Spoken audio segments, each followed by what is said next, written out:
Star Wars Battlefront 2 has been dead for a while. I think the last content update was about 2 years ago, something like that, because they wanted to focus on other games like Battlefield 5 and Battlefield 2042. But the story of Battlefront 2 is very interesting. But most importantly, it's kind of tragic. I mean, when DICE finally got everything together, maps, content, characters, balance, when everything was starting to work, it gets killed. So today we're going to be going from launch all the way up to its death, okay? That's what we're going to do, just like the Battlefield 2042 video, which you can watch there, just like the Avengers video, and just like the Overwatch 2 video, which you can all watch in that playlist right there. I've made it very clear where it is. If you want to watch it, go watch it, please.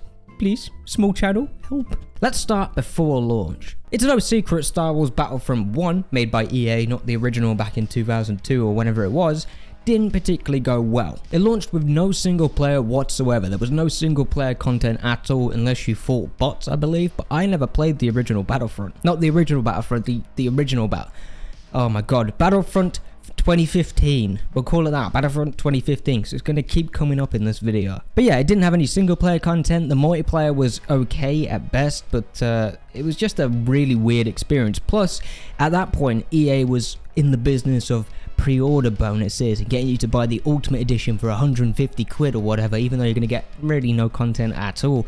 It was a big scam, basically, because it wasn't really Battlefront at all. There was no single player content. The multiplayer was bare bones. The upgrade systems and the customization was a bit lackluster, to be honest with you. And they quickly abandoned it. They said, you know what? Forget about that one. That didn't happen. Trust us, please, I beg. After that whole fiasco, DICE comes out and releases one of the best first-person shooters you could play today, Battlefield 1. Set in World War I, completely unique. You don't really see many shooters like that, apart from like games like Hell Let Loose, I think it is. I think that was the Battlefield 1 shooter. Not Battlefield 1, World War I. It's the same thing, really, isn't it? Battlefield 1, yeah. No, it's not. I'm chatting shit. So yeah, Battlefield 1 goes really well. Loads of DLC, single-player campaign. People are really happy. Customization is great. It's historically accurate. Everyone liked Battlefield 1 unless you didn't really like the gameplay of Battlefield, which at that point, why are you even playing Battlefield, bro? Go back to COD. So yeah, that goes absolutely splendid. 10 out of 10. 2017 comes along, it's Battlefront 2 time. Battlefront 2 gets announced very quickly. At E3, you get an announcement of a brand new single player campaign with new characters and a new story. A story focused on a person called Iden Versio, I think her name was. Can't really remember much of the story, I can't lie, it wasn't great. But we're getting ahead of ourselves here. Let's start with the E3 thing. So we get the campaign trailer, it looks really cool. You're playing as the Empire. That's what they advertised it as. You are playing as the Empire, okay? A new perspective, I guess. Even though we kind of already did that with Starkiller back in 2008 with Star Wars The Force Unleashed, but anyway, Empire. So everyone gets really hyped for that. That looks really cool. I mean, DICE, single player, never really been their forte, but they did really well with Battlefield 1 with the World War I stories, which was very cool, and that's what they're really good at. So they could potentially tell a good story. And then obviously the big one, which is the most important bit, is the multiplayer. As much as we like to hate on Battlefront 2015 for not having single player, most people don't play Battlefront for the single player, okay? That's why you've got games like Jedi Fallen Order, Jedi Survivor, Force Unleashed, Republic Commandos, The Old Republic, Knights of the Old Republic, The Old Republic, that's an MMO. I don't like The Old Republic. Hang on, that's a good question. I know it's completely off topic. Star Wars The Old Republic, the PC game, the giant open MMO game.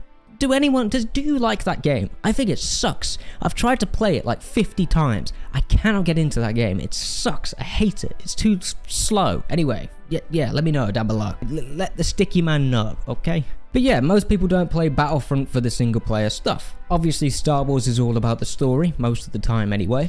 But when it comes to games, there's very few games where it comes to Star Wars where the story is the main focus. In my experience anyway, I'm sure I haven't played like a ton of Star Wars games. I've only played the popular stuff, to be honest with you. So yeah, Battlefront 2, single player, multiplayer. It looks good. Multiplayer, you've got Darth Maul, you've got brand new maps, you've got all the different eras. So you've got the Clone Wars stuff, you've got the Republic stuff, and then you've got the stuff after that we don't really like to talk about because no one likes the sequels. I actually think The Last Jedi is actually not too bad. I actually quite enjoy The Last Jedi. I'm sorry. I know a lot of people are gonna dislike me just for that, but I do like The Last Jedi, okay? It's fun. It's fun. Sorry. It's better than episode 9. So everything's looking good. June goes by, E3 goes by, new trailers are coming out, gameplay trailers, single player trailers, future trailers, you know what I mean? It's one of them. Marketing, it's pretty amazing. But there is one giant looming problem that no one could foresee to be this bad that appeared on launch day. You know it's coming. If you were there, you'll remember it very well if you were there. I'm not saying you had to buy the game, you just had to be on Twitter. Loot boxes, mate. Loot boxes. Oh my god. What a fucking catastrophe.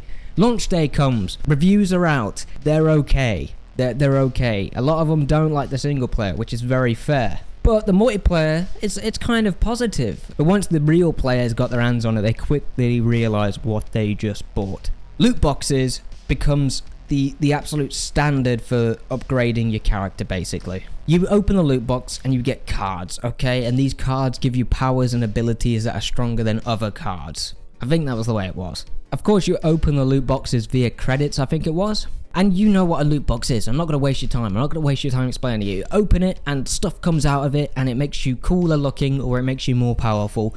Pay to win, cool looking. It's usually in between, but this time it leans more to pay to win, because the problem is, and the card system is still in the game, it's still in the game, but you don't pay for it anymore. The way it worked is you got a card and you upgraded that card for an ability. So your card is an ability, let's say a grenade launcher, okay? So you got a grenade launcher. If you upgrade your grenade launcher 4 times through loot boxes or credits or whatever it was, you could actually have a more powerful grenade launcher than the guy next to you, for example. So it makes the fighting pay to win. Sure, you could argue it's not pay to win if the other person's more skilled.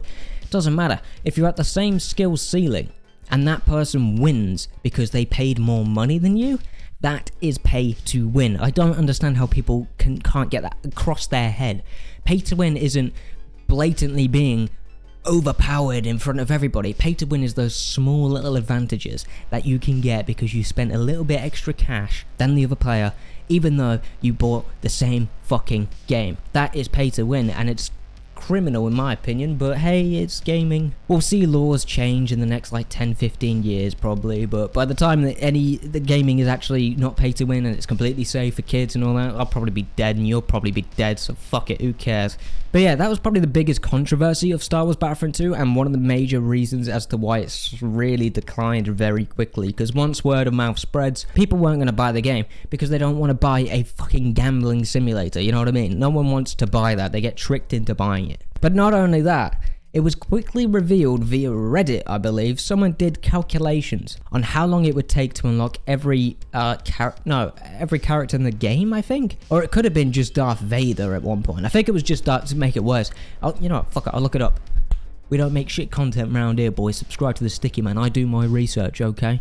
Okay? Yeah, so it says on here, based on the figures, we determined it would take 1 hour to earn 1,350 credits. That's fair enough. At 1,350 credits earned per hour, it would take just over 11 hours to unlock Darth Vader at launch. 11, that is one fucking character. One character, so that means you don't buy anything else. You don't buy any skins, you don't buy any upgrades. Then maybe in 11 hours, if you're lucky, you'll be able to play as one of the biggest characters in the fucking franchise. Fuck off, EA. That is what people were dealing with back in 2017, and that is why this game quickly declined before the updates. Now, it's Star Wars, so there is always a chance that it will bump back, and it did. But just because you're Star Wars doesn't mean you're not going to get that, you know, that upward tick, and then it go boom, like that, just like YouTube analytics, like Sticky Man recently. Battlefront 2 definitely suffered that. It definitely suffered it. A lot of players decided, you know what? Fuck this, I'm out, I'm gonna go spend my time doing something a bit more useful. That's fair enough, until the updates came out. Slowly over time, over like a year or two, more updates come out. They fix the loot box system very quickly actually, to make it an upgrade system where they get rid of the loot box, it becomes less focused on, you know, gambling. Wow, thank you EA. So more players come back. In fact, a guy called Patrick Sutherland had something like this to say, and I quote, "I'd be lying to you if I said that's what happened with Battlefront and what happened with everything surrounding loot boxes and these things haven't had an effect on EA as a company and an effect on us as management. We can shy away from it and pretend like it didn't happen, or we can act responsibly and realize that we made some mistakes and try to rectify those mistakes and learn from them." You see, fellas, that is what happens when you actually put your wallet back in your fucking pocket and not spend any goddamn money. That's what happens. You get a fucking apology. Stop buying shit you know is morally wrong. Please. Thank you. this Sticky Man's motivational talk. I hope that motivates you to put your wallet away sometimes. Anyway, over time, more maps come out, the game gets better and better, balancing is better, servers are better, there's less lag, the community is being revived, new heroes are coming out, people are excited again, trailers are getting millions of views, people are coming back to the game in droves, everyone's fucking loving it. It's fucking amazing. I didn't get back into it until 2021. And I was just amazed how alive it kind of felt back in 2021. But little did I know back in 2021 that the game had already been killed. It was done. The last update that was released was August 26th, 2020, and it involved a couple of bugs, tweaks, fixes, the lot, and apparently that was going to be the last update to Battlefront 2. And from my knowledge, it was. You see, it's in a very tragic state now. Many people have decided to leave the game because it's dead. Why stick your time into a game that is not going to go anywhere? Which is fair enough. But there are other issues outside of that we're going to talk about in just a minute. But I've skipped ahead a little bit. We got to go back to the actual end of Battlefront 2. Okay, bear with me. Bit weird structure, but hey, you're engaged, aren't you? Are you engaged? Let me know down below. Let me know so I can improve my content and make you more engaged and have a good time with you. But as I was saying, yeah, loads of content was coming out. Trailers getting millions of views, people coming back in droves, and everyone was just having an absolute blast. But a decision had to be made by EA and DICE. Do they focus less on Battlefront and focus more on the future of their other IPs? Well, we all know what they chose. They chose to focus on the future of the IPs, which was incredibly unfortunate. You see, Battlefront 2 had its support cut off for games like Battlefield 2042. Another game that I just made a video on, Battlefield 2042. You see, they brought all the developers over that was working on Battlefront 2 and brought them over to Battlefield 2042. And we all saw how that turned out, which is also incredibly unfortunate. Just goes to show that there's clearly some issues at DICE at the minute. They used to bring out bangers every time. Battlefield 3, Battlefield 4, Battlefield Bad Company 2. They were releasing bangers and bangers and bangers.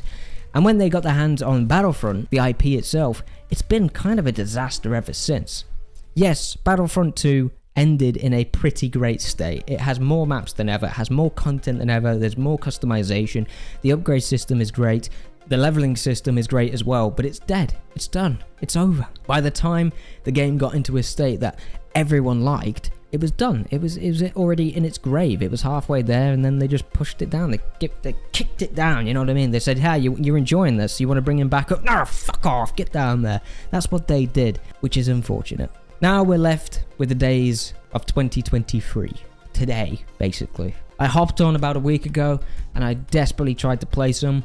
I got into some games, but it was very clear to me that many of the players were bots. They don't tell you that much, but a lot of these players are bots. You could see it in the gameplay now. This is the 2023 gameplay. So it just leads to you feeling like there's no community, because there isn't anymore. There really isn't. There is no community left. You type something in chat on PC, no one really responds in my experience. Maybe it's my location. I live in the UK, but a lot of people like Star Wars in the UK, so I think that goes to show. I also tried to play a couple of Heroes and Villains games, but unfortunately, it has been infested by disgusting, vile, little fucking criminal hackers, mate. They have destroyed Heroes and Villains. I tried to play it, I couldn't do it. There were so many hackers. I only recorded one game because I just had enough at that point already. I was tired. And there you go. I mean, you can see it on the bloody screen. Look at this. Look at this tragedy. Just look at it. It's absolutely disgusting.